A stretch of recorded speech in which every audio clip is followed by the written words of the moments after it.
चलिए, तो इस इक्वेशन में हमारे पास तीन चीजें ढूंढने के लिए हमसे कहा गया। इसमें इनपुट कौन कौन है, आउटपुट कौन है और लॉजिक क्या है। तो क्वाइट ऑब्वियस है कि इसमें जेड मेरा एक आउटपुट वेरिएबल है। ठीक है, जो आउटपुट वेरिएबल है ये मेरा यहाँ पर जेड है। और अगर हम इनपुट वेरिएबल्स की बात करें जिन पर जेड डिपेंड करता है, वो दो हैं, एक है एक्स, एक है हमारा वाई। और अगर हम लॉजिक की बात करें कि कैसे जेड को कंप्यूट किया गया है, तो आप बोलेंगे एक्स का 2 टाइम्स किया गया पहले, वाई का 3 टाइम्स किया गया, और फिर इन दोनों का जो रिजल्ट आया होगा उनका सम कर दिया गया। ये हमारा यहाँ पर एक लॉजिक। ठीक है, तो एक लॉजिक है यहाँ पर। अब इसको हम मैथमेटिक्स में इक्वेशन कहते हैं कि एक इक्वेशन है।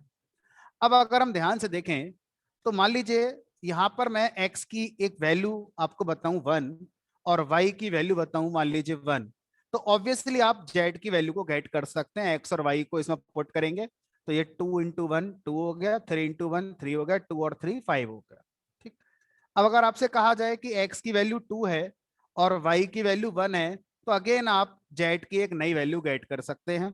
और जब इसको पुट करेंगे तो 2 2 जा 4 प्लस 3 दैट इज 7 आ जाएगा। एक लास्ट टाइम और उसके बाद पॉइंट की बात करेंगे। जब मैं x इक्वल टू यहाँ पर 1 करूंगा और y इक्वल टू 2 करूंगा, कोई भी वैल्यू आप x और y की मान लीजिए, और z को जब मैं कंप्यूट करूंगा तो ये मेरा हो जाएगा 8। ठीक है, अगर हम इस कॉन्सेप्ट को ध्यान से देखें तो इस इक्वेशन से हम क्या गेट कर पा रहे हैं, डिफरेंट डिफरेंट जेड की वैल्यू गेट कर पा रहे हैं by providing different input. Like x की वैल्यू कुछ और देते हैं, वाई की वैल्यू कुछ देते हैं, तो हमें जेड की एक नई वैल्यू मिल जाती है। लेकिन तीनों ही बार कुछ तो ऐसा है जो कॉमन है, तीनों में ही कुछ ना कुछ तो कॉमन है जो हमें यहां दिखाई दे रहा है।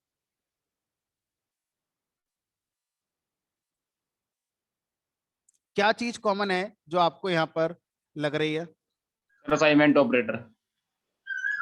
ठीक है, लॉजिकली अगर हम सोचें तो सर लॉजिक। लॉजिक, हर बार जो जेड कंप्यूट हो रहा है वो 2 times of X 3 times of Y और उनका सम बन के ही कंप्यूट हो रहा है। नो मैटर एक्स क्या है वाई क्या है, लेकिन जेड को कंप्यूट करने के लिए हर बार आप क्या यूज कर रहे हैं, यही लॉजिक का यूज कर रहे हैं। तो यहां पर मैं ये कह सकता हूं, थोड़ा सा समझना अब, कि जेड किस किस पे डिपेंड कर रहा है, एक्स और वाई पर। तो मैं यहां पर ऐसे कह सकता हूं Z is a function of X and Y. Mathematically हम ऐसा पढ़कर आ चुके हैं कि अगर कोई भी आउटपुट किसी इनपुट पर या मल्टीपल इनपुट पर लॉजिकली किसी भी तरह से डिपेंड करता है, तो हम क्या बोलते हैं कि वो जो आउटपुट है वो एक फंक्शन है किसका, उन इनपुट वेरिएबल्स का। तो मैथमेटिक्स में हमें एक टर्म इंट्रोड्यूस कराया गया, फंक्शन। और फंक्शन हमें क्या बता रहा है, लॉजिक की रियूजेबिलिटी। तो एक फंक्शन है जो हमें लॉजिक को यूज करने की बात कर रहा है। हम तीनों बार अलग अलग इनपुट देते हैं और सेम लॉजिक पर हम आउटपुट को अलग अलग गेट कर पाते हैं। मैथमेटिक्स के इस कॉन्सेप्ट को प्रोग्रामिंग लैंग्वेज में भी हमारा एक्सेप्ट किया गया। कैसे किया गया उसको समझने की कोशिश करते हैं। फाइन,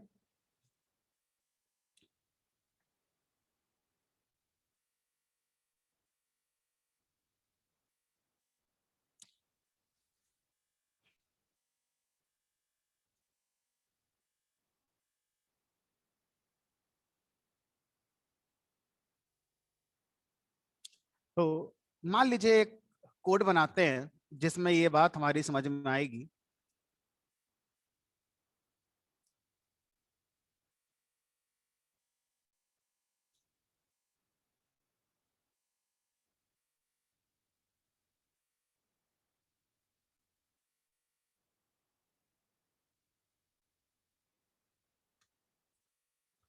मुझे एक नंबर दिया गया जो मैं यूजर से इनपुट कराऊंगा,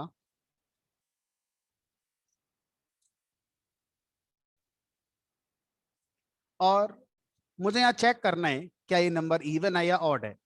तो ये मानते हुए कि हमें वो लॉजिक आता है कि इवन ऑड किसे कहते हैं, हमने डायरेक्ट लॉजिक लिख दिया, क्योंकि हमारा फोकस ये नहीं है कि लॉजिक क्या होता है इवन ऑड का। हमारा फोकस है फंक्शन को इंट्रोड्यूस करना प्रोग्रामिंग लैंग्वेज में। मैथमेटिकली हम लोग देख चुके हैं उसे। यहाँ लिख दिया मान लीजिए is even, else number is odd। ठीक, अब मान लीजिए इसी प्रोग्राम में आफ्टर सम स्टेटमेंट्स मुझे एक और नंबर दिया गया। अब ये नंबर चाहे मैं कीबोर्ड से इनपुट करूं या एक फाइल में रखा हुआ है वहां से रीड करूं या माइट भी डेटाबेस से रीड करूं, अल्टीमेट पर्पस यही है कि इस नंबर के लिए भी आप चेक करिए ये इवन है या ऑड है। अब आपके ब्रेन में आएगा यार अभी तो मैंने लॉजिक लिखा ही था इवन ऑड को चेक करने का। अब उसी प्रोग्राम में थोड़ा कोड लिखने के बाद फिर से मुझे वही लॉजिक यूज करना है कि एक नंबर और आ गया, अब बताइए इवन है या नहीं है। तो वही लिखना पड़ेगा। अलग बात है आप कॉपी पेस्ट करेंगे, but the thing is code की लेंथ तो बढ़ा ही रहे हैं आप, आपने फिर से कॉपी पेस्ट कर दिया। अब अगर मैं इस प्रोग्राम के लास्ट में जाके फिर से आपसे कहूं एक नंबर और है आपके पास और फिर से चेक करो उसका इवन ऑड, तो अब आप एक ही कोड को, एक ही लॉजिक को जब अपने प्रोग्राम में कई बार यूज करना चाहते हैं तो अभी तक क्या कर रहे हैं, आप उसे बार बार लिख रहे हैं। ठीक है, तो क्या आप इसको एक बार लिखने पर ही अपने प्रोग्राम के अलग अलग सेगमेंट में यूज कर सकते हैं, या मैं बोलूं टर्म रीयूज कर सकते हैं? तो आप मुझे सजेशन दे सकते हैं यस सर आप फॉर लूप लगा लीजिए, वाइल लूप लगा लिया। हमने लूपिंग पढ़ा हुआ है और लूपिंग का पर्पस यही होता था कि किसी काम को बार बार करना। वहां पर हमने कुछ मिस किया है। लूप किसी भी काम को बार बार करता है लेकिन वो उसी पॉइंट पर बार बार करता है। अच्छा, क्या ऐसा आप कर सकते हैं कि मैंने एक फॉर लूप लगाया जो 3 टाइम्स चलेगा? मान लीजिए मैंने ऐसा लॉजिक लिखा, ऐसा कोड लिखा है जो 3 टाइम्स लूप चलता है। क्या आप ऐसा करा सकते हैं कि इसका पहला इटरेशन यहां पर हो, दूसरा इटरेशन प्रोग्राम के बीच में हो और तीसरा इटरेशन प्रोग्राम के लास्ट में हो? क्योंकि मेरी नीड इस बार यही है कि मुझे इस कोड को अपने प्रोग्राम में 3 बार इस्तेमाल करना है। एक बार प्रोग्राम की बिगिनिंग में, एक बार प्रोग्राम के मिडिल में और एक बार प्रोग्राम के लास्ट में।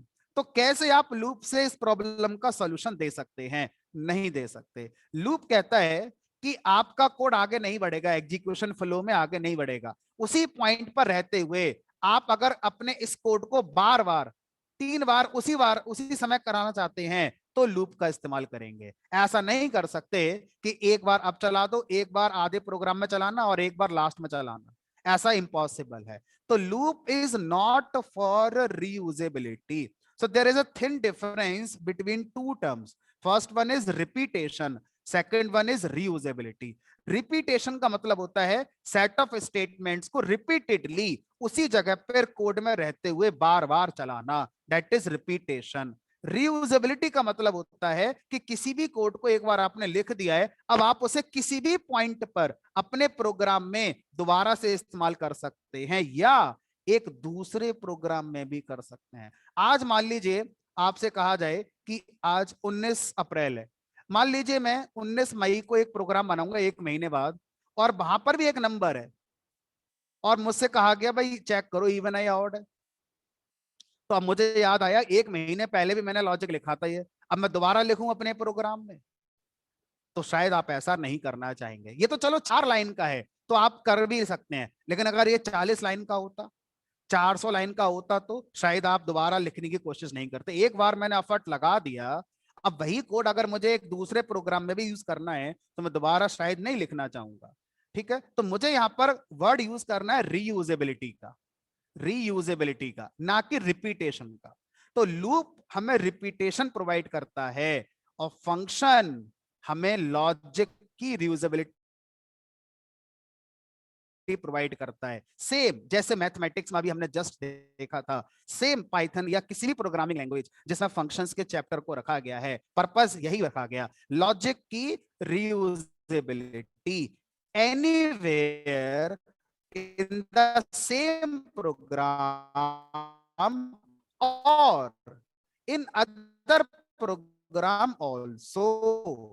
For example, ये आपने एक प्रोग्राम बनाया, इसका नाम मैंने कर दिया a.py।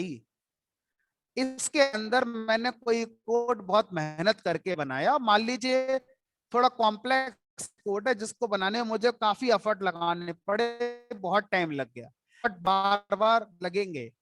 तो मैं इस कोड को यहां पर लाना चाहता हूं। फंक्शंस आर कॉलेबल, फंक्शन को आप कॉल कर सकते हैं। सोचिए आप किसको पुकार सकते हैं जिसका नाम हो। क्या लूप का कोई नाम होता है? ध्यान से समझिएगा, है ना।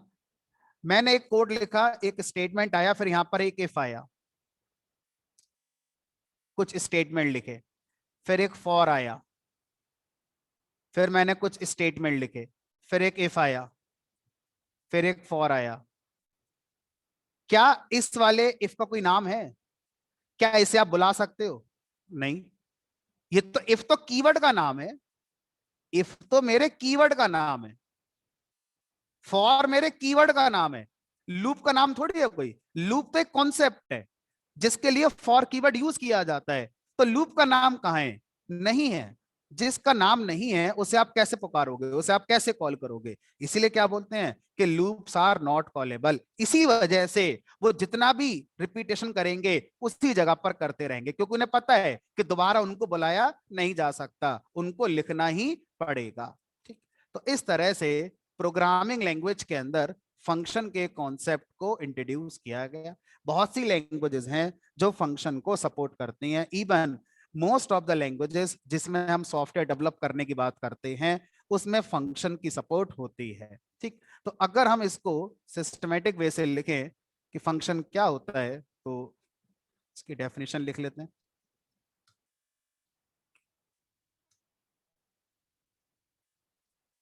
It is a named block. Block क्यों बोला?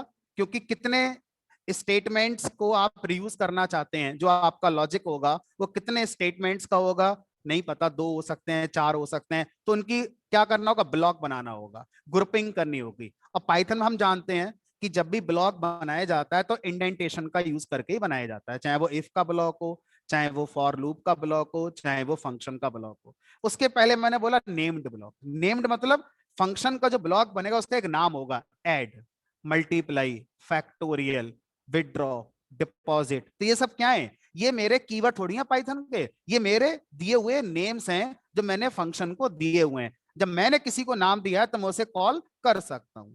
तो it is a named block that provides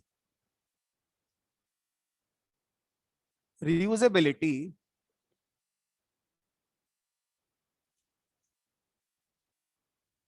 of logic in same program और अदर प्रोग्राम। बड़ा इंपॉर्टेंट ये फैक्टर है, अदर प्रोग्राम। आप एक प्रोग्राम में लिखा हुआ कोड दूसरे प्रोग्राम, तीसरे प्रोग्राम, किसी भी प्रोग्राम में रीयूज कर सकते हैं। ठीक है। तो ये हमारा फंक्शन की सबसे छोटी डेफिनेशन हो जाती है। It is a named block that provides reusability of logic in same programme और अदर प्रोग्राम। अब बात करते हैं सिंटैक्स की। क्या लिखे ऐसा प्रोग्राम में कि हम फंक्शन बना पाए और उसके एग्जीक्यूशन को समझ पाए? तो किसी भी प्रोग्रामिंग लैंग्वेज में फंक्शन का कॉन्सेप्ट यही होता है। चाहे आप सी पढ़ें, चाहे सी प्लस प्लस पढ़ें, चाहे जावा पढ़ें, चाहे पाइथन पढ़ें, लेकिन फंक्शन पे कोड कैसे लिखता है वो हमारा लैंग्वेज टू लैंग्वेज वेरी करेगा। हर लैंग्वेज में ये कोड हमारा अलग अलग होगा।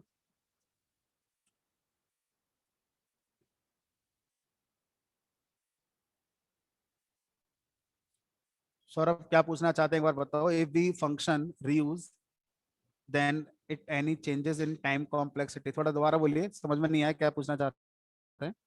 अनम्यूट करके पूछ लीजिए जो ये पूछना चाहते हैं। सर जब हम फंक्शन को रीयूज करेंगे सर तो कोई टाइम कॉम्प्लेक्सिटी में सर चेंजेस आएंगे सर? नहीं, टाइम कॉम्प्लेक्सिटी का इशू क्यों आएगा? टाइम कॉम्प्लेक्सिटी का मतलब ये होता है कि आपका कोड जो एग्जीक्यूट हो रहा है वो कितना टाइम ले रहा है। अब चाहे उस कोड को आप फंक्शन में लिखें या ना लिखें, जो लॉजिक जितना टाइम लेना है वो तो उतना टाइम लेगा ही लेगा। सिर्फ फंक्शन से क्या ऐड और हो गया? रीयूजेबिलिटी ऐड हो गई। तो जितनी बार आप उस कोड को रन कराएंगे उतनी बार वो लॉजिक चलेगा। ठीक है। तो इसका टाइम कॉम्प्लेक्सिटी से कोई कनेक्शन नहीं है। ठीक। चलिए अब बात करते हैं सिंटैक्स की, कि पाइथन में क्या सिंटैक्स होगा फंक्शन पे काम करने के लिए। तो अगर हम सी के साथ इसको थोड़ा रिलेट करके चलें तो सी में फंक्शन के 3 पार्ट्स हमें करने होते थे। पहला पार्ट कहलाता था फंक्शन प्रोटोटाइप, जो मेन से पहले हम लिखते थे कभी। दूसरा पार्ट होता था हमारा function definition.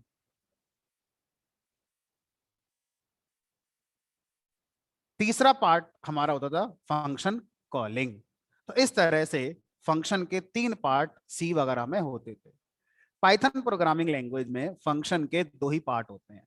Function prototyping Python में नहीं रखी गई।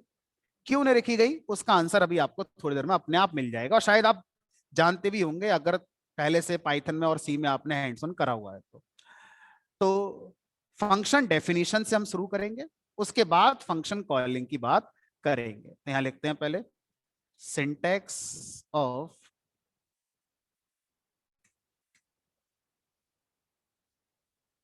फंक्शन डेफिनेशन, पूरा लिख दिया। तो लिखते समय स्पेलिंग मिस्टेक हो तो आप अपने आप उसको ऑटो करेक्ट करके अपना नोट्स बनाना, ठीक। तो सिंटैक्स ऑफ फंक्शन डेफिनेशन क्या होती है हमारी। सी में जब भी कोई फंक्शन बनाना होता था, एग्जाम्पल मान लीजिए ऐड नाम का फंक्शन बनाना है, तो उसके पहले लगाते थे यहां पर डेटा टाइप एक, जिसको रिटर्न टाइप भी बोलते थे। लाइक वॉइड लगा दो, इंट लगा दो, फ्लोट लगा दो, ऐसे करके। अब जरा सोचिए, अगर हम पाइथन में कभी कोई वेरिएबल बनाते हैं तो क्या कभी उसका डेटा टाइप बताया कि ये एक्स इंटीजर है या फ्लोट है? नहीं बताते, क्योंकि डायनेमिकली टाइप्ड है। तो जब पाइथन डायनेमिकली टाइप्ड लैंग्वेज है तो जितने भी एस्पेक्ट होंगे डेटा टाइप से रिलेटेड हर जगह डायनेमिकली टाइप्ड है। तो जब आप फंक्शन बनाते हैं सी, C plus plus, Java, dot net में, तो उसका क्या बताते हैं, डेटा टाइप बताते हैं कि वो किस टाइप की वैल्यू को रिटर्न करेगा। तो ये बेसिकली फंक्शन की रिटर्न वैल्यू का डेटा टाइप होता है। पाइथन में फंक्शन जो भी करेगा लेकिन डेटा टाइप तो नहीं बताएगा। तो पाइथन में फंक्शन का नाम लिखिए लेकिन उसके पहले कोई डेटा टाइप नहीं लिखना है अपने, ऑटोमेटिक पाइथन टेक केयर करेगा कि क्या ये होना चाहिए क्या नहीं होना चाहिए। लेकिन एक कीवर्ड है जो आपको यूज करना पड़ेगा फंक्शन बनाने के लिए, और उस कीवर्ड का नाम है डेफ। तो डेफ कीवर्ड, जैसे इफ कीवर्ड होता है इफ ब्लॉक बनाने के लिए, फॉर कीवर्ड होता है, इसी तरह से पाइथन के अंदर नेम्ड ब्लॉक बनाने के लिए डेफ कीवर्ड होता है। तो जब भी आप कोई नेम्ड ब्लॉक बनाएंगे, है ना, किसी फंक्शन को रिप्रेजेंट करेंगे तो डेफ कीवर्ड से बनाएंगे। डेफिनेशन देना है, क्या नाम है वो आप यहां लिखेंगे, फंक्शन का नेम। फंक्शन का नेम क्या क्या रख सकते हैं, वही रूल्स जो एक वेरिएबल के नेम देने के होते थे, वही रूल्स फंक्शन का नेम देने के। लाइक फंक्शन का नाम एक कीवर्ड नहीं होना चाहिए, फंक्शन के नेम में स्पेस नहीं आना चाहिए, फंक्शन के नेम में सिर्फ अंडरस्कोर सिंबल अलाउड है, उसके अलावा कोई और सिंबल अलाउड नहीं है। फंक्शन के नेम में डिजिट आ सकती है but not as a first character. तो ये जो रूल्स हैं या और भी जो रूल्स हैं उन सब के अकॉर्डिंग आप एक फंक्शन का नाम कुछ भी दे सकते हैं। उसके बाद ओपन पैरेंथेसिस लगाते हैं और ये क्लोजिंग पैरेंथेसिस लगाते हैं, इसके बीच में भी कुछ लिखा जाता है। अब वो क्या होता है अभी हमें उसको समझने की कोई जरूरत नहीं है, क्योंकि हम फंक्शन का पहला प्रोग्राम उसके बिना भी बना सकते हैं, जब जरूरत पड़ेगी तब उसको इंट्रोड्यूस करेंगे। ठीक है, तो अभी हमने यहाँ पे डॉट डॉट लिख दिया, मतलब कुछ लिखा जाएगा। ठीक, उसके बाद फंक्शन में कितने स्टेटमेंट लिखने हैं, इंडेंटेड ब्लॉक बनाकर ही लिखेंगे। तो इंडेंटेड ब्लॉक कॉलन, उसके बाद इंडेंटेशन का यूज करके जितने भी स्टेटमेंट्स आप लिखना चाहते हैं वो स्टेटमेंट्स यहां पर आप अपने लिख सकते हैं। तो ये आपका क्या हो गया, पाइथन के अंदर फंक्शन की डेफिनेशन का सिंटैक्स हो गया। चलिए इसको कोड में लिखते हैं, उसके बाद फिर आगे समझेंगे। तो मैंने एक छोटा सा फंक्शन बनाया और इसका नाम कर दिया मान लीजिए कलर्स। ये फंक्शन का जो मैं पर्पस रख रहा हूं वो ये कि जब भी आप इस फंक्शन को एग्जीक्यूट कराएंगे ये अपने अंदर लिखे स्टेटमेंट्स को प्रिंट कर देगा। और अभी सिंपलिसिटी के लिए इसके अंदर मैं कोई मीनिंगफुल लॉजिक ना लिखकर कुछ प्रिंटेबल स्टेटमेंट लिख रहा हूं, जिससे कि हम फंक्शन के सिंटैक्स से फैमिलियर हो जाएं। उसके बाद फिर मीनिंगफुल कोड भी फंक्शन के अंदर लिखा जा सकता है। मान लीजिए एक कलर का नाम दिया येलो, एक का नाम लिख दिया मान लीजिए रेड, कुछ भी लिख दो, आपका मन जो आप चाहे वो लिख सकते हैं। इस तरह से मैं जितने चाहे उतने फंक्शन बना सकता हूं अपने प्रोग्राम में। मान लो एक बना दिया मैंने यहाँ पर कलर्स नाम से, एक बना दिया मैंने फ्रूट्स नाम से, और यहाँ लिख दिया प्रिंट, कोई भी फ्रूट का नाम लिख दीजिए लाइक मैंगो, और यहाँ लिख दिया मान लीजिए मैंने ऑरेंज। अब जब हम अपने प्रोग्राम में फंक्शंस को बनाते हैं, उसके बाद जब फंक्शन हमारा एग्जीक्यूट होगा तो कौन सा फंक्शन पहले एग्जीक्यूट होगा ये कैसे डिसाइड होगा? एक फंक्शन है ये, एक फंक्शन है ये, अगर मैं अपने कोड को रन कराऊंगा तो कौन सा फंक्शन पहले एग्जीक्यूट होगा? जो पहले डिफाइन करा है वो पहले एग्जीक्यूट होगा या कोई दूसरा एग्जीक्यूट होगा? तो अकॉर्डिंग टू पाइथन, हाँ बोलिए। जिसको पहले कॉल करेंगे वही पहले एग्जीक्यूट एग्जैक्टली होगा। तो ये हमारा नेम्ड ब्लॉक है। नेम्ड ब्लॉक का मतलब आप उसे पुकारेंगे, आपने उसका एक नाम दिया है, जब तक आप उसे कॉल नहीं करेंगे तब तक इंटरप्रेटर उसका एग्जीक्यूशन नहीं करेगा। रही बात इफ फॉर की, उनका नाम नहीं होता था, तो इस तरह से जिस ऑर्डर में वो कोड में अकर होते थे उसी पॉइंट पर उनका एग्जीक्यूशन इंटरप्रेटर कर देता था, क्योंकि उनका नाम तो है ही नहीं। अगर जिस समय वो मिल रहा है इंटरप्रेटर को टॉप टू बॉटम बढ़ने पर, उस समय अगर इंटरप्रेटर ने उनको नहीं चलाया तो फिर वो चलेंगे कब? नाम तो उनका है ही नहीं, बट इनका तो नाम है। आप जब कहेंगे तब चलेंगे, और उसका मतलब होता है जब आप कॉल करेंगे, टेक्निकल क्या बोलेंगे इसे, जब आप फंक्शन को कॉल करेंगे तब चलेगा। अभी मैं रन करा दूं तो कुछ भी आउटपुट नहीं आएगा। तो किसी ने सजेशन दिया कि सर सी की तरह तो नहीं है कि मेन फंक्शन होता है जो अपने आप चलता था, तो क्या पाइथन में ऐसा कोई एंट्री पॉइंट फंक्शन वाला कॉन्सेप्ट तो नहीं है? हमने कहा चलो ट्राई कर लेते हैं। अगर मैं अपने किसी फंक्शन का नाम मेन रख दूं तो क्या ये बिना कॉल करे चल जाएगा? पाइथन इंटरप्रेटर के अंदर ऐसा कोई कॉन्सेप्ट डिजाइन नहीं किया गया है। पाइथन में कोई भी एंट्री पॉइंट फंक्शन का कॉन्सेप्ट नहीं होता। सारे फंक्शन ऑर्डिनरी फंक्शन है, आप कॉल करेंगे चलेगा, नहीं करेंगे नहीं चलेगा। उसका नाम आप मेन रखेंगे, इनिट रखें, स्टार्ट रखें, जो मन करे वो रखें, लेकिन वो चलेगा तभी जब कॉल करेंगे। नहीं चला, चलिए अब बात आती है कि हमें कॉल करना ही होगा। कहां से करें कॉल, कहां से करेंगे कॉल? तो पाइथन के अंदर आप फंक्शन को टॉप लेवल से कॉल कर सकते हैं या किसी दूसरे फंक्शन की डेफिनेशन के अंदर से भी कॉल कर सकते हैं। तो टॉप लेवल का मतलब है जो किसी डेफिनेशन के अंदर कोड ना लिखा जाए उसको हम टॉप लेवल कोड बोलते हैं, लाइक दिस। तो अगर मैं यहां लिख दूं प्रिंट हाय, सोचिए अगर मैं प्रिंट हाय ऐसे लिखता हूं यहां पर, तो ये जो स्टेटमेंट है ये टॉप लेवल स्टेटमेंट है। अगर मैं इसको यहां पर ऐसे लिख दूं, अब ये टॉप लेवल स्टेटमेंट नहीं है, अब ये ब्लॉक लेवल स्टेटमेंट है। ये किसके ब्लॉक का पार्ट है? इस फंक्शन के ब्लॉक का पार्ट है। ठीक है, तो जब हमसे पूछा जाता है कि फंक्शन कैसे कॉल होते हैं, तो आप फंक्शन, प्रिंट भी तो एक फंक्शन ही है, हमने नहीं बनाया, पाइथन की लाइब्रेरी का फंक्शन, उसे कॉल कर रहे हैं। तो हम टॉप लेवल स्टेटमेंट की तरह किसी भी फंक्शन को कॉल कर सकते हैं, एक ब्लॉक लेवल स्टेटमेंट की तरह भी कॉल कर सकते हैं। तो फिलहाल मैंने यहां से कॉल करा दिया, मान लीजिए सबसे पहले फ्रूट्स। तो कॉलिंग करने का सिंटैक्स क्या होगा? फंक्शन का नाम, उसके बाद पैरेंथेसिस का पेयर, और अगर आपने यहां पर कुछ लिखा है जिसको लिखते हैं उसको हम टेक्निकल टर्म में आर्गुमेंट कहते हैं, उनकी वैल्यूज यहां पास करेंगे। उसके बाद सेमीकोलन, आपका मन, आप लगाना चाहे लगाएं, नहीं लगाना चाहे नहीं लगाएं। ठीक है, तो इस तरह से किसी भी फंक्शन को कॉल करने के सिंटैक्स, दो सिंटैक्स होते हैं। पहला सिंटैक्स यही जो अभी हम सीख रहे हैं, syntax of function calling.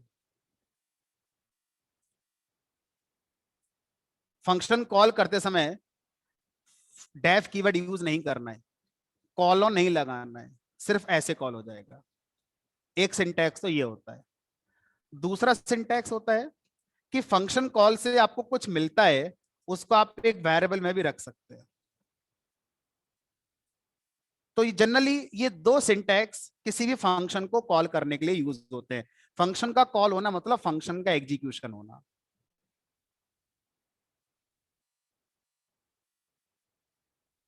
Function को एग्जीक्यूट करने का या फंक्शन को कॉल करने का सिंटैक्स ये होता है। इस पर अभी हम फोकस ज्यादा नहीं करेंगे, अभी हम इस पर ही बात करेंगे, इस पर ही फोकस करेंगे, और जितना समय इस पर लगाएंगे आज, उतना ही समय नेक्स्ट क्लास में इस पर भी लगाएंगे। फिलहाल ये मैंने फंक्शन को यहाँ पे कॉल कर दिया। अब ये लगाना है नहीं लगाना है आपका मन, लगाओ मत लगाओ। ठीक, अब उसके बाद मान लीजिए मैं कलर्स फंक्शन कॉल करना चाहता हूं, कर दीजिए।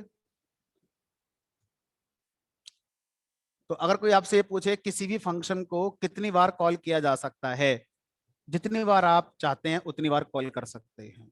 ठीक है, किसी भी फंक्शन को कहां से कॉल किया जा सकता है, कहां से कॉल किया जा सकता है, में पाइथन बहुत फ्लेक्सिबल है। आप चाहें तो टॉप लेवल कोड से कॉल कर दें, और आप ऐसा भी कर सकते हैं कि जब फ्रूट्स फंक्शन का एग्जीक्यूशन होगा तो पहले प्रिंट होगा मैंगो, और उसके बाद यहां से आप कलर्स फंक्शन को कॉल कर सकते हैं। तो आप कलर्स फंक्शन को फ्रूट फंक्शन के ब्लॉक के अंदर से कॉल कर रहे हैं, इमीडिएटली कंट्रोल यहां से कहां चला जाएगा, कलर्स फंक्शन के पास आ जाएगा, और ये स्टेटमेंट चलेंगे येलो और रेड। उसके बाद ये फंक्शन कंप्लीट हो जाएगा, और जहां से कॉल हुआ था कंट्रोल रिटर्न हो जाएगा उस स्टेटमेंट पर, यानी कि यहां पर।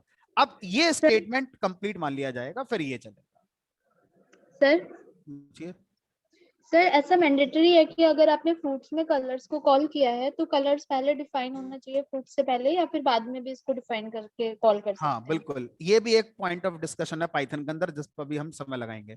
अभी के लिए अगर हम ऐसा करते हैं तो ये फ्रूट्स फंक्शन चलेगा, और फ्रूट से पहले प्रिंट मैंगो होगा, फिर कलर्स कॉल होगा, कलर एग्जीक्यूट होगा, फिर मैंगो प्रिंट होगा, उसके बाद ये स्टेटमेंट कंप्लीट माना जाएगा, उसके बाद फिर चलेगा कलर्स फंक्शन। मैंगो, बीच में कलर्स फंक्शन आ गया, remaining part of fruit function, फिर उसके बाद टॉप लेवल पर आ गए, और उसके बाद फिर ये आपका कलर्स फंक्शन का आउटपुट आ गया। तो आप इस नजर से देखोगे तो इस अकेले कॉल का जो आउटपुट है वो इतना है,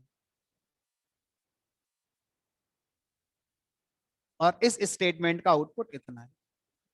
ठीक है, अब पाइथन प्रोग्रामिंग लैंग्वेज में हमें इस बात का ध्यान रखना होगा ऑर्डर, कि एक तो हो गया डेफिनेशन, एक हो गई कॉलिंग। क्या इनके ऑर्डर में भी कोई सिंटैक्स है कि पहले क्या होना चाहिए? जैसा अभी इन्होंने पूछा, तो मैंने क्या करा, मैंने डेफिनेशन से पहले इस कलर्स फंक्शन को कॉल कर दिया। तो जब पाइथन इंटरप्रेटर को कोई प्रोग्राम दिया जाता है, मान लीजिए ये मेरा प्रोग्राम है और ये मैं इंटरप्रेटर, इस इंटरप्रेटर को मैंने अपना पाइथन का प्रोग्राम दिया, तो ये क्या करेगा, इस इंटरप्रेटर इस प्रोग्राम का पहला स्टेटमेंट रन करेगा, उसके बाद फिर दूसरा स्टेटमेंट रन करेगा। अगर दूसरे स्टेटमेंट में कोई भी ऐसी चीज यूज हो रही है जो इसके ऊपर के कोड में एग्जीक्यूशन में आ चुकी है, वो वैलिड है। लेकिन अगर इस स्टेटमेंट में कुछ ऐसा यूज हो रहा है जो आगे मिलेगा, तो आगे का कोड तो भी एग्जीक्यूट ही नहीं हुआ है, तो वो एरर आ जाएगी। सेम स्टोरी यहां पर हो, जब आपने कलर्स फंक्शन कॉल किया तो इससे पहले कलर्स फंक्शन की डेफिनेशन मेमोरी में आ जानी चाहिए थी, लेकिन वो नहीं आई, वो बाद में आएगी, तो ये एरर आ जाएगी। इसका मतलब क्या हुआ कि पाइथन में पहले डेफिनेशन दी जानी चाहिए, उसके बाद आप उसे जितनी बार चाहें उतनी बार डेफिनेशन को एग्जीक्यूट करा सकते हैं। जितनी बार कॉल करेंगे उतनी बार हमारी डेफिनेशन एग्जीक्यूट हो जाएगी। ठीक, चलिए अब एक और इंटरेस्टिंग फैक्ट जो पाइथन के साथ है हमारा, वो क्या है उसकी बात करते हैं। ये यहां पे लिख देते हैं एरर।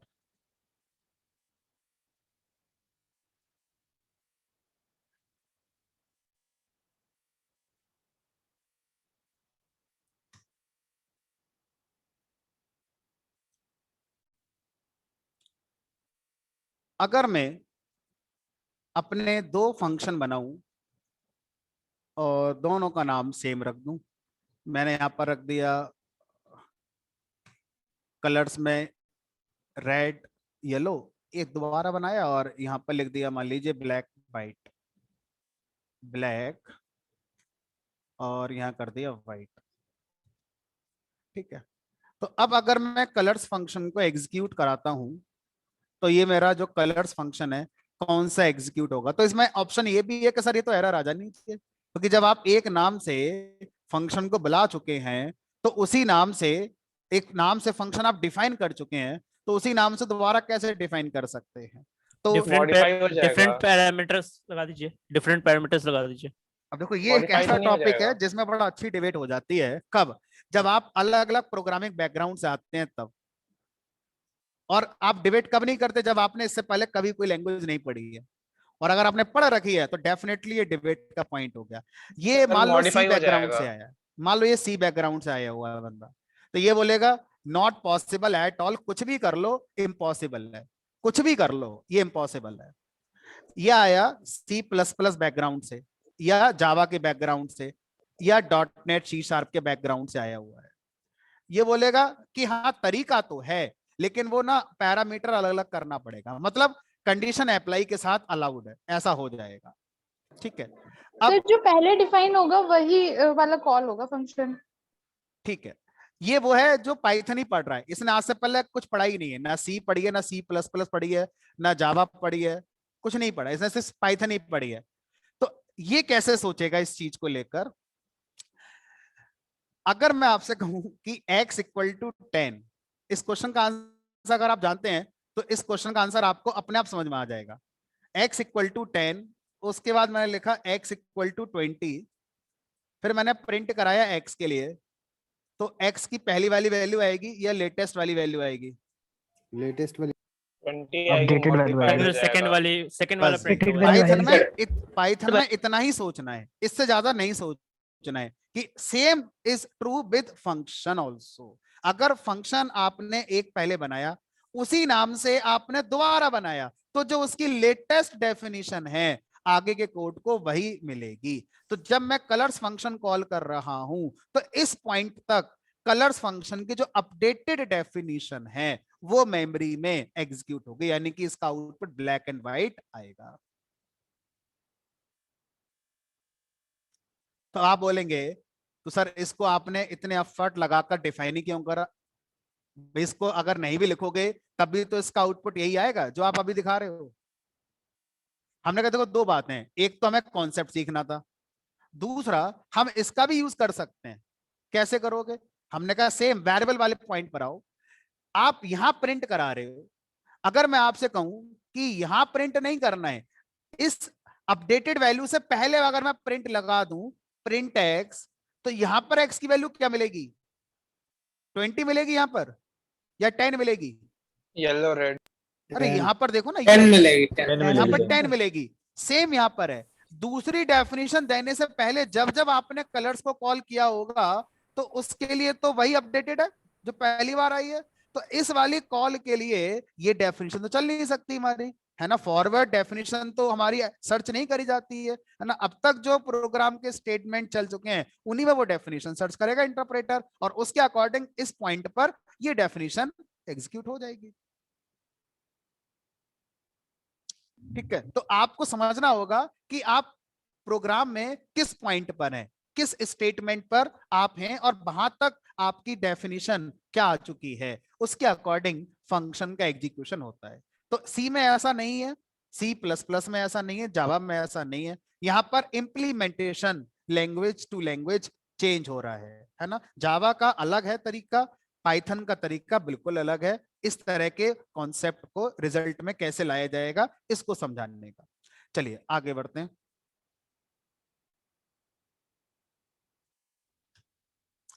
अब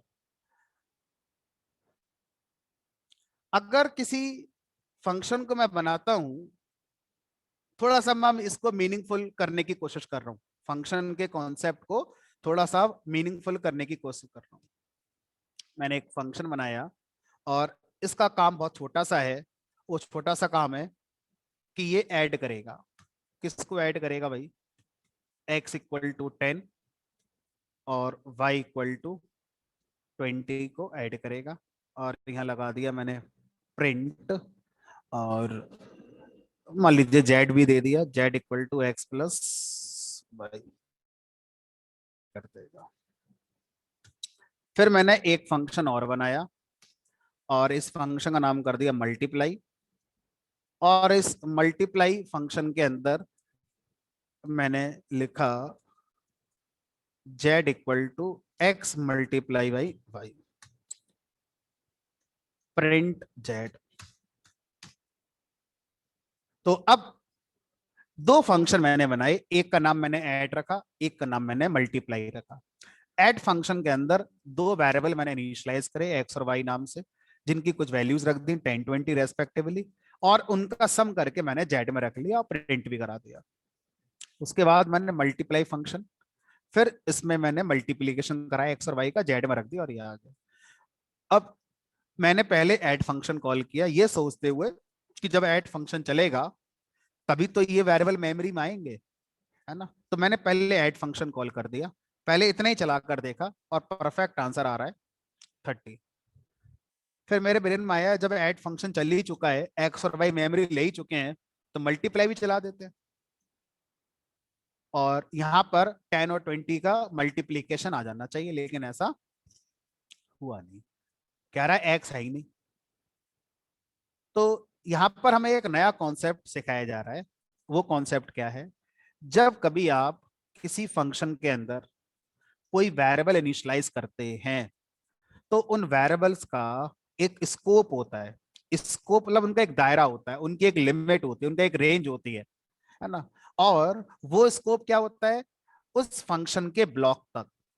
तो किसी भी फंक्शन के अंदर इनिशियलाइज किए गए वेरिएबल्स सिर्फ उस फंक्शन के ब्लॉक के स्टेटमेंट ही यूज कर सकते हैं, ठीक है। वो भी कौन से वाले, उस इनिशियलाइजेशन से बाद वाले। अब आप बोलें कि मैं यहां पर एक्स प्रिंट कराऊंगा तो ये एरर आ जाएगी, क्योंकि ये एक्स इस फंक्शन का वेरिएबल है, लेकिन जिस पॉइंट पर इसको फंक्शन ने इनिशियलाइज किया है उसके बाद से फंक्शन के अब जितने स्टेटमेंट हैं उन सब के लिए ये हमारा वैलिड होगा, उसके बाहर नहीं चलेगा, उसके पहले भी नहीं चलेगा, ठीक है। ऐसे वेरिएबल्स को टेक्निकल टर्म में बोलते हैं लोकल वेरिएबल। हमारी day to day life activity में ये टर्म हमने local SMS, local call, local train, local clothes, local product, ऐसे हमने सुने हैं। लोकल मतलब क्या, यहीं के आसपास के एक एरिया है, लोकल एरिया, है ना। लोकल कॉल समझ में आता है। सेम यहां पर एक एरिया है, एक दायरा है, एक स्कोप है, वो क्या है, फंक्शन का ब्लॉक, इसके बाहर नहीं जाना है, ठीक है।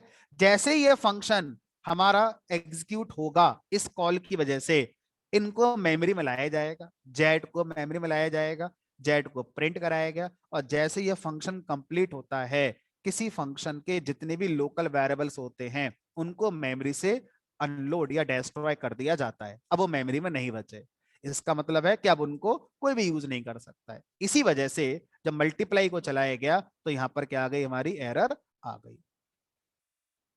तो अब अगर मुझे एक्स और वाई पर काम करना ही है तो मैं यहां पर एक्स और वाई को मल्टीप्लाई के अंदर भी इनिशियलाइज करूंगा। तो मैं क्या बोलूंगा, ये लोकल वेरिएबल है ऐड फंक्शन के लिए और ये लोकल वेरिएबल है हमारे। तो लोकल हम लोग दिल्ली एनसीआर को लोकल बोलेंगे, कोई अगर अदर स्टेट में तो वो अपनी स्टेट को लोकल बोलेगा। तो लोकल का एक कॉन्टेक्स्ट है, आप कहाँ हैं, आप उस जगह को लोकल कहते हैं, ठीक है। उसका अपना लोकल है, हमारा यहाँ का अपना लोकल है, ठीक है। इसी तरह से एक्स और वाई ये ऐड फंक्शन के लोकल वेरिएबल हैं, ये एक्स और वाई लोकल वेरिएबल है मल्टीप्लाई फंक्शन के, इनको इनसे कोई मतलब नहीं है, इन दोनों को इनसे कोई मतलब नहीं, दोनों अलग अलग।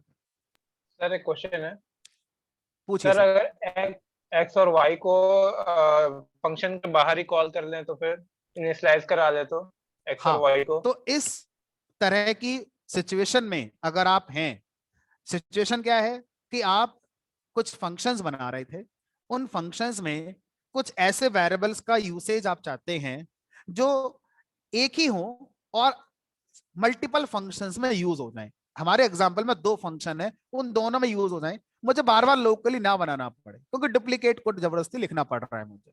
तो जो आपने सजेशन दिया यही सजेशन पाइथन ने भी दिया कि आप एक काम करिए, इन वेरिएबल्स को फंक्शन के बाहर इनिशियलाइज करिए ऐसे करके।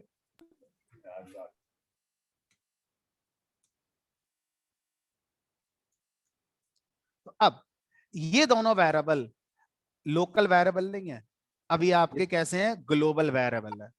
ऐसे मान लो ये स्टेट गवर्नमेंट है, ये दूसरी स्टेट की गवर्नमेंट है, ये सेंट्रल गवर्नमेंट है ना। तो ये हमारे कैसे हो गए, ग्लोबल वेरिएबल्स। तो ये वेरिएबल्स क्या कहलाएंगे, ग्लोबल वेरिएबल्स। इनका यूसेज कोई भी फंक्शन कर सकता है या कोई भी प्रोग्राम का स्टेटमेंट इनको यूज कर सकता है आफ्टर इनिशियलाइजेशन, इसके पहले नहीं कर सकते, इसके बाद का कोई भी स्टेटमेंट इनका यूज कर सकता है। तो दो कॉन्सेप्ट हमने भी सीखे, लोकल वेरिएबल और ग्लोबल वेरिएबल। जब इन लोकल और ग्लोबल वेरिएबल को हम पढ़ लेते हैं तो इनको लेकर बहुत अच्छे यूज केसेस बनते हैं। वो यूज केसेस मैं आपको दिखाता हूं। अब मान लीजिए यहां पर मैंने कर दिया x इक्वल टू 5 और y इक्वल टू 6। यहां पर अब आपके ब्रेन में दो इंटरप्रिटेशन आ सकते हैं, आने चाहिए कि यार ये x इक्वल टू 5 ऐसा तो नहीं है ग्लोबल वाले x की वैल्यू बदल रहा है, ये ऐसा तो नहीं है ये इसका लोकल है, क्योंकि लोकल का भी तो सिंटैक्स यही होता है। तो अब जब मैं यहाँ पर एक फंक्शन बनाता हूं, उसके अंदर एक ऐसा वेरिएबल इनिशियलाइज करता हूं जो मुझे भी नहीं पता कि मैं इनिशियलाइज कर रहा हूं या इस नाम के ग्लोबल वेरिएबल की वैल्यू को अपडेट कर रहा हूं, क्योंकि दोनों का मतलब एक ही लग रहा है। अगर मुझे ऐसा करना होगा तो मैं ऐसे ही करूंगा। तो पाइथन से जब पूछा गया तो पाइथन ने आंसर दिया कि जब आप ऐसा करेंगे तो ये न्यू लोकल वेरिएबल कहलाएगा, ये ग्लोबल का अपडेशन नहीं माना जाएगा, ये ऐड फंक्शन के अपने नए लोकल वेरिएबल माने जाएंगे। जब भी कोई फंक्शन किसी वेरिएबल को किसी एक्सप्रेशन में यूज करता है तो फर्स्ट प्रायोरिटी पर वो फंक्शन उन वेरिएबल्स को लोकली सर्च करता है। अगर वो लोकली नहीं मिलते हैं फिर उनको ग्लोबली सर्च किया जाता है। तो इससे पहले वाले प्रोग्राम में वो लोकली नहीं मिले होंगे, इसलिए ग्लोबल वाले चले, लेकिन इस प्रोग्राम में ऐड फंक्शन को x और y लोकली मिल गए तो ये हमारा 11 प्रिंट करेगा। अब मेमोरी से कौन डिस्ट्रॉय हो जाएगा, ये वाले, ना कि ये वाले, तो ग्लोबल है। अब मल्टीप्लाई फंक्शन कॉल हुआ तो यहां पर x और y लोकल है ही नहीं, लेकिन ग्लोबल तो मेरे पास है, तो इनका जो आउटपुट आएगा वो ग्लोबल के अकॉर्डिंग आएगा और इनका जो आउटपुट आएगा वो लोकल के अकॉर्डिंग आएगा।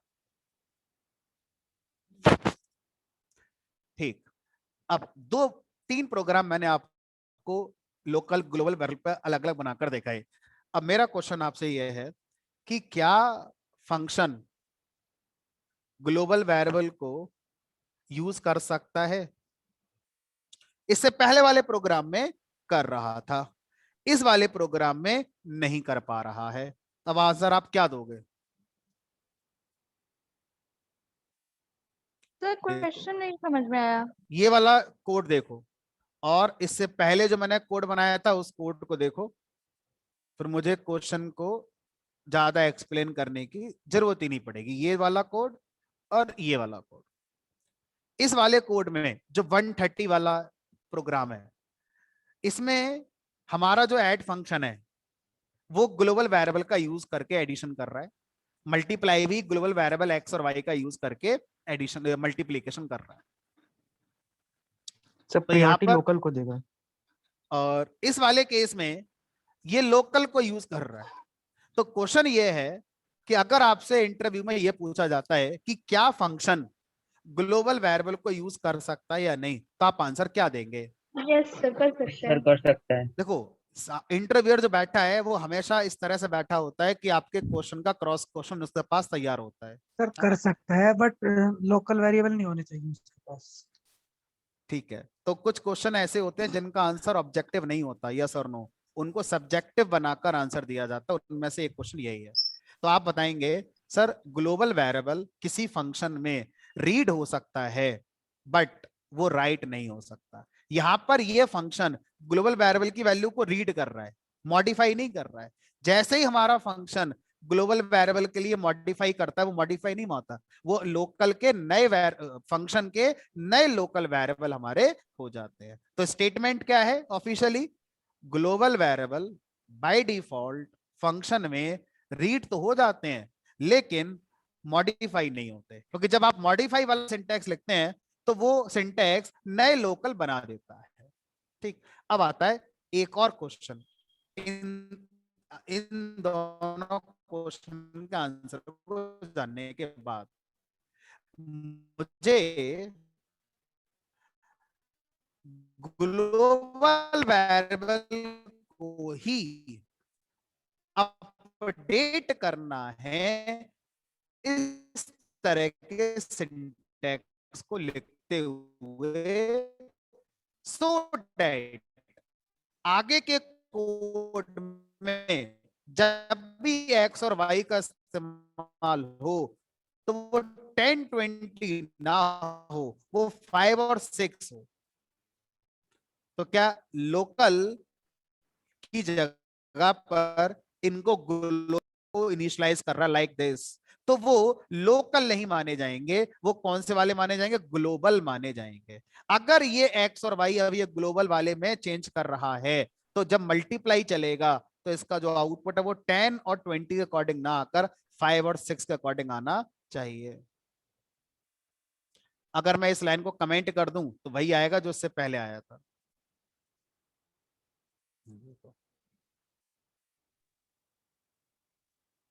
ठीक, अब इतना जानने के बाद एक क्वेश्चन और बन गया।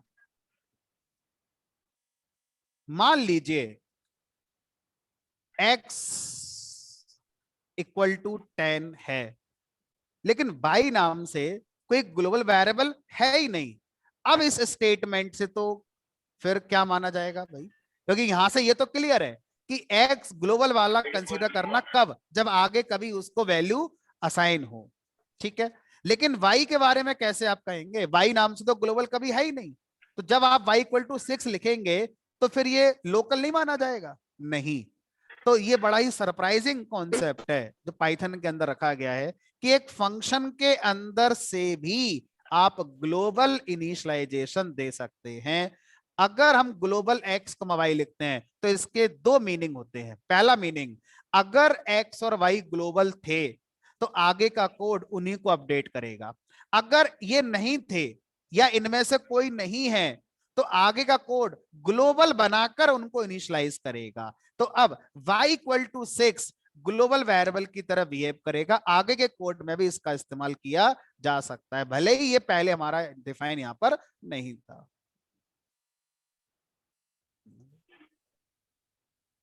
तो आप ये भी हटा दो तब भी ठीक है। इसमें नई बात क्या कही? नई बात ये कही कि किसी भी लैंग्वेज के अंदर से एक फंक्शन के अंदर से वेरिएबल ग्लोबल नहीं बन सकता। चलिए वाई वाला फंक्शन के अंदर से यहाँ वाई ग्लोबल बन गया ना, देखो वाई ग्लोबल हो गया ना। वाई वाला जो आपने बताया एक बार रिपीट कर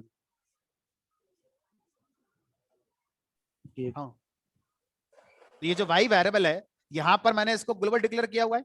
इसका मतलब यह है कि अब जो वाई वेरिएबल है वो ग्लोबल माना जाएगा। अगर ये पहले से है ग्लोबल तो उसको अपडेट माना जाएगा, और अगर वाई नाम से ग्लोबल कोई नहीं है तो उसको क्रिएट कर दिया जाएगा ग्लोबल वेरिएबल की तरह। इसका ये मीनिंग हो गया। ठीक है, तो नई बात ये हो गई कि पाइथन के फंक्शन से ग्लोबल वेरिएबल बनाए जा सकते हैं, जो इससे पहले किसी भी लैंग्वेज में पॉसिबल नहीं है। ना सी में, ना सी प्लस प्लस में, ना जावा में, ना डॉट नेट में। फंक्शन के अंदर सिर्फ और सिर्फ लोकल वेरिएबल हो सकते हैं, ग्लोबल वेरिएबल कभी नहीं हो सकते। ठीक है, चलिए, तो ये लोकल वेरिएबल और ग्लोबल वेरिएबल का कॉन्सेप्ट हो जाता है। अब इसको अगर मैं एक स्टेप और आगे बढ़ाऊं तो कुछ सरप्राइजिंग फैक्ट्स आपको नजर आएंगे। हमारे ब्रेन में जब लोकल और ग्लोबल की बात आती है तो हम ये कहते हैं कि ऑर्डिनरी वे में हर वो वेरिएबल जो हमने टॉप लेवल पे लिखा है ग्लोबल माना जाएगा। एक्सेप्शनली फंक्शन के अंदर ग्लोबल कीवर्ड लगा के भी ग्लोबल वेरिएबल बनाए जा सकते हैं, है ना। बट इन ऑर्डिनरी मैनर अगर हम देखें तो वो वेरिएबल जो टॉप लेवल पे लिखे होते हैं वो हमारे ग्लोबल वेरिएबल कहलाते हैं। ठीक है, ऐसा पाइथन में हमेशा नहीं है।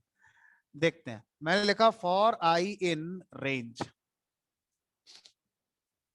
5, मैंने प्रिंट कराया एप्पल। इस आई के बारे में आपका क्या ख्याल है? ये जो आई वेरिएबल है हमने फॉर लूप के लिए बनाया है। क्या इस आई वेरिएबल का यूसेज फॉर के स्टेटमेंट के अलावा आगे के स्टेटमेंट में हो सकता है? फॉर ब्लॉक के बाहर क्या इस लूप के वेरिएबल का इस्तेमाल हो सकता है? नहीं सर।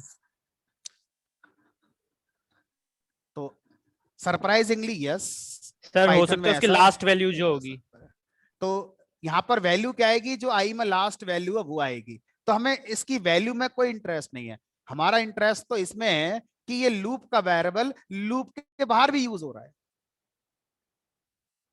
तो ये वेरिएबल ग्लोबल वेरिएबल है पाइथन में। I is global variable. तो वो वेरिएबल जो सीधे कोड में ऐसे टॉप लेवल पे लिखा होता है वही सिर्फ ग्लोबल नहीं होता है। अगर आप फॉर लूप के अंदर जो वेरिएबल यूज करते हैं सिंटैक्स में, इसका नाम आप कुछ भी रखें, ये वेरिएबल भी आगे के कोड के लिए ग्लोबल वेरिएबल बन जाता है। एक और देखो यूज केस,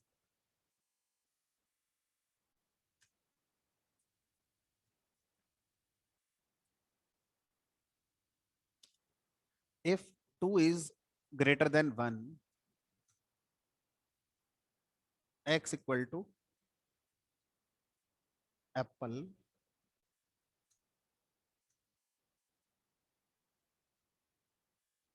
print x। ये एक इफ ब्लॉक है और बहुत ही सिंपल सा इफ ब्लॉक है, जानबूझकर लिखा गया ऐसा स्टेटमेंट है कि कंडीशन ट्रू रहे। 2 is greater than 1, yes 2 greater than होता है किससे, 1 से, condition is true. If block का स्टेटमेंट चला, ये एक वेरिएबल इनिशियलाइज हुआ। क्वेश्चन सीधा सा है, अगर मैं इफ ब्लॉक के अंदर कोई वेरिएबल इनिशियलाइज करता हूं तो ये किस कैटेगरी में आप मानोगे, लोकल वेरिएबल की कैटेगरी में मानोगे या ग्लोबल वेरिएबल की कैटेगरी में मानोगे? अगर ये लोकल है इफ का, लोकल। तो ऐसा C C plus plus Java dot net PHP में होता है, ऐसा पाइथन में नहीं होता है। ये पाइथन में ग्लोबल वेरिएबल बन जाता है और आगे के स्टेटमेंट भी इस वेरिएबल का इस्तेमाल कर सकते हैं। ये कुछ सरप्राइजिंग फैक्ट है पाइथन के अंदर। यही कोड अगर मैं सी में लिख दूं एरर आ जाएगी, बोलेगा इफ का लोकल वेरिएबल है, इफ के बाहर यूज नहीं हो सकता, it is also global variable.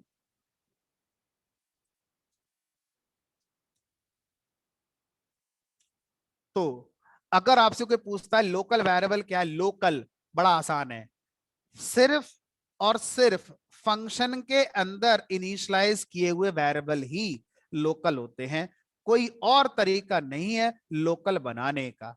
Loop का वेरिएबल भी ग्लोबल होता है, कंडीशन इफ के अंदर लिखे वेरिएबल, इनिशियलाइज किए गए वेरिएबल भी ग्लोबल बन जाते हैं आगे के प्रोग्राम के लिए। ग्लोबल वेरिएबल और लोकल वेरिएबल के अलावा एक तीसरे टाइप का वेरिएबल भी होता है।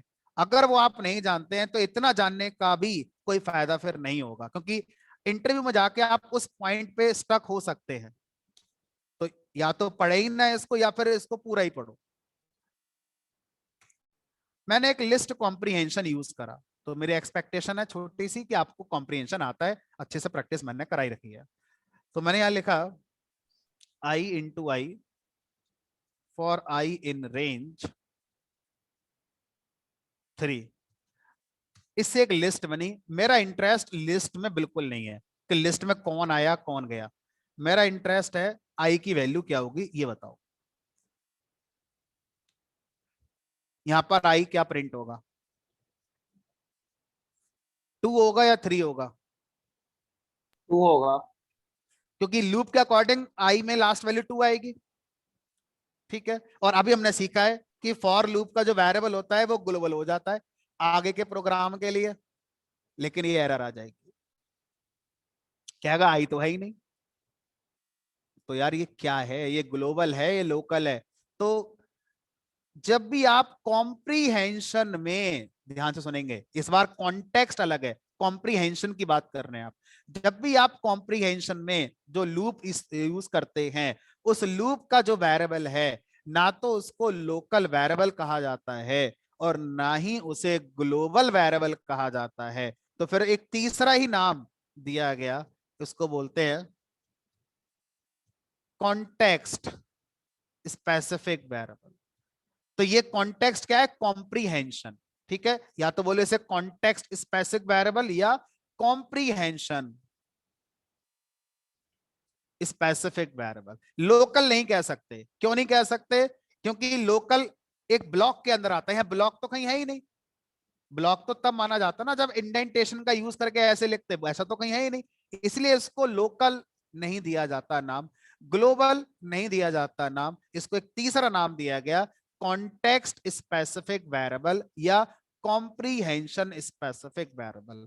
तो अभी तक हमने स्कोप के अकॉर्डिंग अगर वेरिएबल्स को समझें तो 3 तरह के वेरिएबल समझे हैं। टाइप के अकॉर्डिंग नहीं कि इंटीजर फ्लोट होते हैं, नहीं, स्कोप के अकॉर्डिंग तीन तरह के वेरिएबल्स हमने सीखे, लोकल वेरिएबल, ग्लोबल वेरिएबल और कॉम्प्रिहेंशन स्पेसिफिक वेरिएबल। ठीक है, अब अगर इनको हम मेमोरी में जाके समझना चाहते हैं, जैसे कभी आपने पढ़ा होगा जावा के अंदर जब प्रोग्राम चलता है तो कई सारे मेमोरी सेक्शन होते हैं कि यहाँ पर हीप होती है, वहां स्टैक होती है। सी के अंदर आप जाओगे तो सी के अंदर आपका रजिस्टर होते हैं, स्टैटिक क्लासेस होती हैं। तो अगर सेम पॉइंट को अगर यहाँ समझना हो कि पाइथन के अंदर जो वेरिएबल्स आते हैं स्कोप के अकॉर्डिंग, तो मेमोरी के अकॉर्डिंग वो कहाँ जाके सेव होते हैं, तो अभी इस पॉइंट को समझने में समय लगेगा। तो बहुत सारी बातें और हैं जो अभी हमें जाननी बाकी हैं, तब जाके मैं आपको लास्ट में पढ़ाऊंगा पाइथन के लास्ट में कि इनसाइड इंटरप्रेटर क्या होता है, इनसाइड इंटरप्रेटर कैसे मेरे वेरिएबल्स को मेमोरी लोकेशन होता है, फंक्शन कहाँ जाके एग्जीक्यूट होते हैं, ये सारी चीजें हैं, हम लास्ट में इसको जरूर डिस्कस करेंगे। तो अभी के लिए हम बस प्रोग्राम के लेवल पर समझ रहे हैं कि तीन तरह के वेरिएबल हैं according to scope, local variable, global variable और कॉन्टेक्स्ट स्पेसिफिक वेरिएबल। ठीक है, चलिए आगे बढ़ते हैं। अच्छा एक काम करते हैं, आज नहीं रखते हैं, इससे आगे नहीं बढ़ते, कल इस पर हम आगे और डिस्कशन करेंगे। तो जो लोग इस बैच में ही कंटिन्यू करना चाहते हैं, है ना, वो लोग मुझे इस नंबर पर एक मैसेज कर दें। सो बैच की टाइमिंग क्या होगी? 5:30 से? जो इस बैच के लिए इस वाले टाइम पर इंटरेस्टेड हैं वो मुझे मैसेज कर दें। मेरा नाम है आदित्य, और मैसेज में आप क्या करेंगे, अपना नाम बताएंगे मुझे और अपनी ड्यूकेट आईडी बताएंगे। मैं आपको इस ग्रुप का जो लिंक है वो शेयर कर दूंगा, जिसमें हम डेली के प्रोग्राम्स को शेयर करते हैं, असाइनमेंट शेयर करते हैं, या जो भी स्टडी मटेरियल है वो शेयर करते हैं। और अगर आप इस टाइम पर कन्वीनियंट नहीं है बिकॉज ऑफ XYZ रीजन, तो एक बार आप मधुर सर से बात कर लेना, फिर जो आपका बैच बनेगा उस बैच में आप ऐड हो जाना है। जो इसके लिए कन्वीनियंट है वो मुझे मैसेज कर दें। ठीक है सर हाँ पूछिए सर। सर एक सर फ्रोजन सेट से क्वेश्चन है सर, फ्रोजन सेट में कॉम्प्रिहेंशन हो जाता है? फ्रोजन सेट में कॉम्प्रिहेंशन इसलिए नहीं होना चाहिए क्योंकि वो इम्यूटेबल होता है, और जो चीज इम्यूटेबल होती है उसमें कॉम्प्रिहेंशन नहीं होगा। सर जैसे इम्यूटेबल टपल में किस नहीं बेसिस होता। पे है? हाँ सर मतलब इम्यूटेबल किस बेसिक पे है? जैसे कि ऐड फंक्शन यूज करेंगे तो वो नहीं चलेगा, चेंज नहीं होगा? नहीं होगा, फ्रोजन सेट में नहीं चलता। So तो frozen sir set in single statement it is immutable version of set. हमें इनिशियलाइज करने के लिए फ्रोजन लाना पड़ेगा, बट अगर हमें बहुत सारी वैल्यू देनी है एज ए फ्रोजन सेट तो किस तरह से करेंगे सर? वो चल नहीं पाएगा। नहीं चलेगा ही नहीं, फ्रोजन सेट कभी भी यूजर से इनपुट लेकर नहीं बनाया जा सकता। आप जिस समय फ्रोजन सेट को क्रिएट कर रहे हैं उस समय आप जो भी करना चाहते हैं वो आप कर सकते हैं, लेकिन एक बार जब बन गया अब उसको आप मॉडिफाई नहीं कर सकते। तो आप एक काम कर सकते हैं कि पहले आप जो भी लॉजिक लगाना चाहते हैं वो किसी सेट के साथ रख दीजिए, फिर सेट को फ्रोजन सेट में कन्वर्ट कर लीजिए, ऐसे हो सकता है। तो okay frozen set is not for operation, it is just to store the historical values. Sir एक बेसिक प्रोग्राम बता दीजिए सर इसका, सेट टपल कॉम्प्रिहेंशन। अरे होगा, ओ होता ही नहीं है, जो चीज सेट होता ही नहीं है सर, उसका सेट कैसे बना दो। सेट कॉम्प्रिहेंशन का बाकी लोग जी सर। एग्जिट करना चाहते हैं एग्जिट कर सकते हैं। सर टाइम का बता देते सर इसको। हाँ मैं फटाफट से बता देता हूँ, समझ आप अपने आप लेना। जैसे ये एस हो गया, ये करली ब्रेसेस हो गई, ये आई हो गया, और ये हमारा फॉर आई इन रेंज हो गया, ये 5 हो गया सेट कॉम्प्रिहेंशन। चलेगा कैसे ये समझ लो।